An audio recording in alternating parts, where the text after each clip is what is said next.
अस्सलाम वालेकुम नाज़रीन, मैं हूं फयाज महमूद और आप देख रहे हैं फयाज महमूद यूट्यूब चैनल।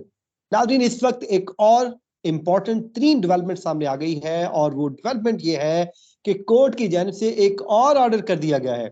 यानी कि चाइल्ड प्रोटेक्शन ब्यूरो से पूछ लिया गया है कि बच्ची से पूछा जाए कि वो अपने पेरेंट्स के साथ जाना चाहती है या नहीं। इसी को लेके अब घर पे जो तैयारियां हैं वो क्या किया जा रहा है, क्या एहतमाम हो रहे हैं, इन सब चीजों पे अब आपके साथ डिस्कस करेंगे।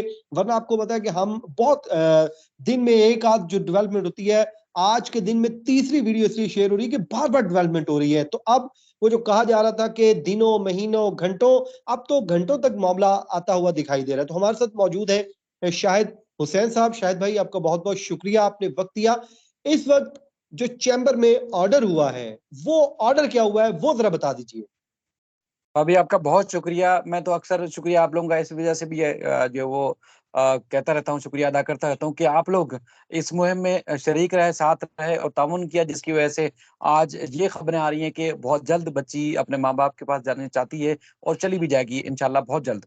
मामला ये है कि देखें, Sindh child restraint marriage act की जो रूल 19 है, उसका हवाला देते हुए जबरान नासिर साहब ने अदालत से रुजू किया था और अपनी दरख्वास्त में उन्होंने मौक़िफ़ इख्तियार किया कि देखें, इस रूल के तहत जो सूटेबल जगह हो, बच्ची वहाँ जाना चाहती हो तो वो जा सकती है और उसके लिए सबसे बड़ी चीज़ ये हो जाती है कि अदालत के अंदर श्योरिटी रखवाई जाए, यानी कि ज़र ज़मानत के तौर पर या कोई ज़मानत रखी जाए कि जब अदालत चाहे तो बच्ची को बुला सकती है, उसकी निगरानी कर सकती है, उससे पूछ कर सकती है, वो किस तरह रह रही है, उसकी वेलफेयर के लिए क्या हो रहा है, यानी कि हर चीज़ अदालत अपनी निगरानी में करवा सकती है। अगर माँ-बाप चाहें उसकी ट्रैवलिंग करवाते हैं, कहीं उसको बाहर ले जाते हैं, कोई भी मामला करते हैं, यानी कि उसकी जगह तब्दील कराते हैं, वो भी पाबंद होंगे कि अदालत को आगाह करें, इसके अलावा कोई और ऑप्शन नहीं होगा। उस पर समाअत हुई, अदालत के अंदर वो सारी चीज़ें रखी गईं जो अब तक हो चुकी हैं, यानी कि बच्ची की उम्र के तयन से लेके आज तक की जो तफ़सीलात थी, जो डेवलपमेंट थी, मुख्तलिफ फ़ोरम पर होती रही, वो अदालत के सामने रखी जाती और रखी गईं और उसके बाद फिर अदालत ने नोटिसेज़ जारी किए और रिपोर्ट माँगी है चाइल्ड प्रोटेक्शन यूनिट्स को। और हमारी इत्तलात ये है कि अब बच्ची से पूछ के बताया जाएगा कि बच्ची की कंसर्न क्या है, बच्ची कहाँ जाना चाहती है, बच्ची कहाँ रहना चाहती है और बच्ची के अपने मुस्तकबिल के बारे में क्या वो फैसला करना चाहती है। क्योंकि आपके सामने डॉक्टर्स की रिपोर्ट आ चुकी है, डॉक्टर जिसमें खुद कह चुके हैं कि बच्ची माँ-बाप के पास ना सिर्फ जाना चाहती है बल्कि उनके साथ रहना चाहती है, अपने घर में रहना चाहती है और माँ-बाप खुद दावा कर चुके हैं 3 से 4 बार, बल्कि उससे भी ज़्यादा बार, कि बच्ची अब उनके साथ रहना चाहती है। अब मामला ये है कि ये जैसे आप खुद फरमा रहे थे कि अब महीनों की बात नहीं रही, अब शायद दिनों की बात भी नहीं, अब कुछ घंटों की बात है कि जिसमें बच्ची जो है, अगर उनकी उससे मुतालिक वही फैक्ट्स पर मबनी रिपोर्ट या उनका जो एक तफ़सीली जवाब है अदालत में जमा करा दिया जाता है, तो फिर बच्ची को अदालत आने की ज़रूरत नहीं पड़ेगी।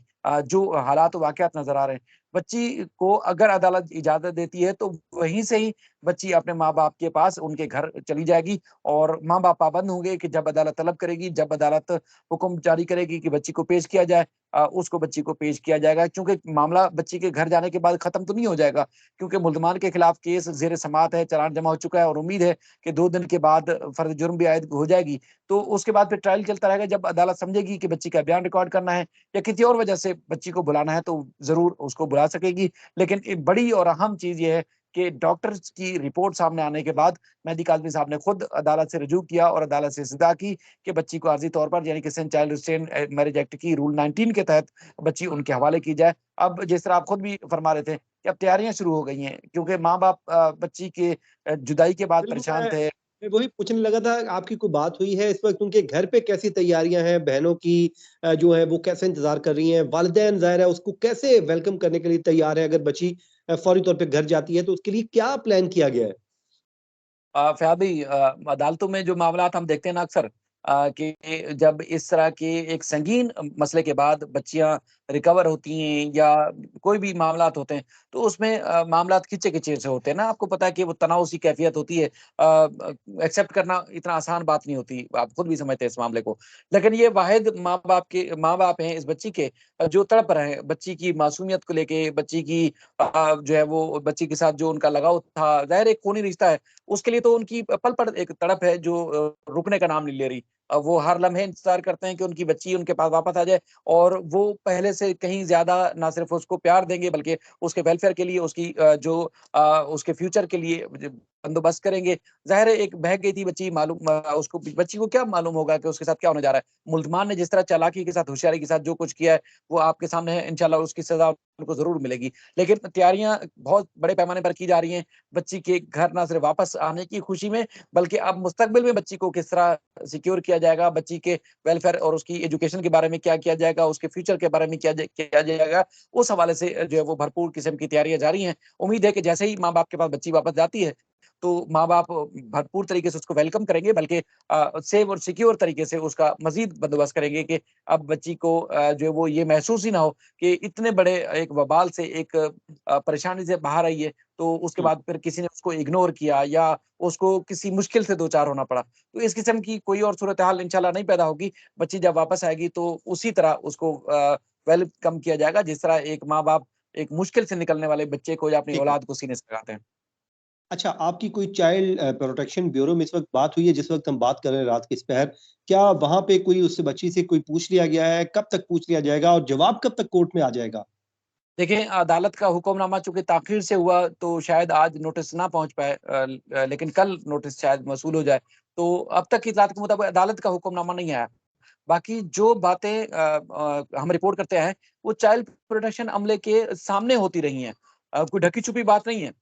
यानी कि बच्ची अपने माँ-बाप के पास जाना चाहती है, उसका इज़हार किया, माँ-बाप के सामने इज़हार किया, डॉक्टर्स के सामने इज़हार किया, उसका चाइल्ड प्रोटेक्शन यूनिट का अमला वहाँ मौजूद था, उनके सामने की बात है। और कई बार हमारे ज़रा ये भी बताते हैं कि बच्ची ने खुद कहा चाइल्ड प्रोटेक्शन यूनिट के अमले को कि मेरी तरफ से अदालत में दरख़्वास्त दी जाए और मुझे पेश किया जाए, मैं माँ-बाप के पास जाना चाहती हूँ। तो नागुज़ीर वजूहात की वजह से उस वक़्त वो नहीं कर सके, लेकिन अब अदालत का हुक्मनामा जारी जब हो चुका है, उन तक पहुँचेगा, तो यकीनी तौर पर उस पे अमल दरामद होगा और अमल दरामद रिपोर्ट अदालत में पेश की जाएगी। इससे पहले उनको भी पता है कि बच्ची कहाँ जाना चाहती है। चाइल्ड प्रोटेक्शन यूनिट के अमले को पता है कि बच्ची कहाँ रहना चाहती है, यानी कि अपने माँ-बाप के पास जाना चाहती है। उसको वो सारे ही जो इज़हार किया है, वो उनके सामने की बात है। कोई ढकी-छुपी बात तो थी नहीं। तो अब रिटन फॉर्म में जब एक हुक्मनामा सामने जाएगा, तो उसी हिसाब से ही अदालत के अंदर जवाब रखा जाएगा। लेकिन शाहिद भाई जो मुल्ज़मान हैं, ज़ाहिर है वो इसमें फ़रीक हैं, तो उनको 10 तारीख को सुना नहीं जाएगा पहले, उसके बाद ही इस पे हतमी फ़ैसला तो होगा? देखें, फ़रीक बनाया गया है दरख़्वास्त में, जिस तरह एज़ पर रूल फ़रीक बनाया जाता है, लेकिन फ़रीक बनाने का मकसद ये नहीं था कि अदालत उनको सुने और उसके बाद फिर पूछे कि क्या तुम्हारी मर्ज़ी है, इसमें रज़ामंदी शामिल है कि बच्ची जाना चाहती है या नहीं जाना चाहती, या वो उनकी मुखालफ़त हो, जो भी हो, वो उनका मौक़िफ़ आना चाहिए, तभी आप कह रहे हैं कि अदालत फ़ैसला करेगी। लेकिन यहाँ बात तो वाज़ेह हो चुकी है कि मुल्ज़मान को सुनने की ज़रूरत ही नहीं है। वो इसलिए भी ज़रूरत नहीं है इस मामले में कि बच्ची खुद कंसर्न दे चुकी है और ख़ास तौर पे डॉक्टर्स ने रिपोर्ट में जो कुछ कहा है, तो उसके बाद कोई बात बची नहीं है कि मुल्ज़िम के पास कोई ऑप्शन हो कि अब मुल्ज़िम का कोई राइट है, मुल्ज़िम का कोई हक है बच्ची के ऊपर कि वो अपना हक जता सके या अपनी कोई भी राय सामने रख सके, जिसको मद्देनज़र रखते हुए अदालत फ़ैसला करे। ऐसा मुमकिन नहीं है। अब जो हमारे लीगल जो एक्सपर्ट्स हैं, उनसे भी बात हुई, वो कहते हैं अब तो मुल्ज़मान को अपनी सज़ा से बचना है, या कम से कम सज़ा हो, या कोई और ऑप्शन हो, तो मुल्ज़मान को तो अब अपनी गर्दन बचानी है। अब बच्ची के हवाले से अब वो कुछ राइट नहीं रखते। अब बच्ची के बारे में वो कोई भी मौक़िफ़ जो अदालत में रखते भी हैं, तो वो कानून के मुताबिक काबिल कबूल नहीं होगा। तो इसलिए अदालत ने, जो मेरी इत्तलात है, कि मुल्ज़मान को नोटिस भी नहीं किया इस मामले में। सिर्फ़ और सिर्फ़ चाइल्ड प्रोटेक्शन यूनिट के अमले से पूछा है कि बच्ची से पूछ के बताया जाए कि वो कहाँ जाना चाहती है। चलें सर, ज़बरदस्त हो गया। आपने इस वक़्त हमें इन्फॉर्मेशन दी और मुझे उम्मीद है कि अब ये केस ना सिर्फ़ हल होगा बल्कि जल्द से जल्द बच्ची अपने पेरेंट्स के साथ होगी और मामला हमेशा-हमेशा के लिए ख़त्म हो जाएगा। शाहिद भाई आपका बहुत-बहुत शुक्रिया। मुझे और शाहिद भाई को दीजिए इजाज़त, अपनी दुआओं में याद रखिए नाज़रीन। अल्लाह हाफ़िज़।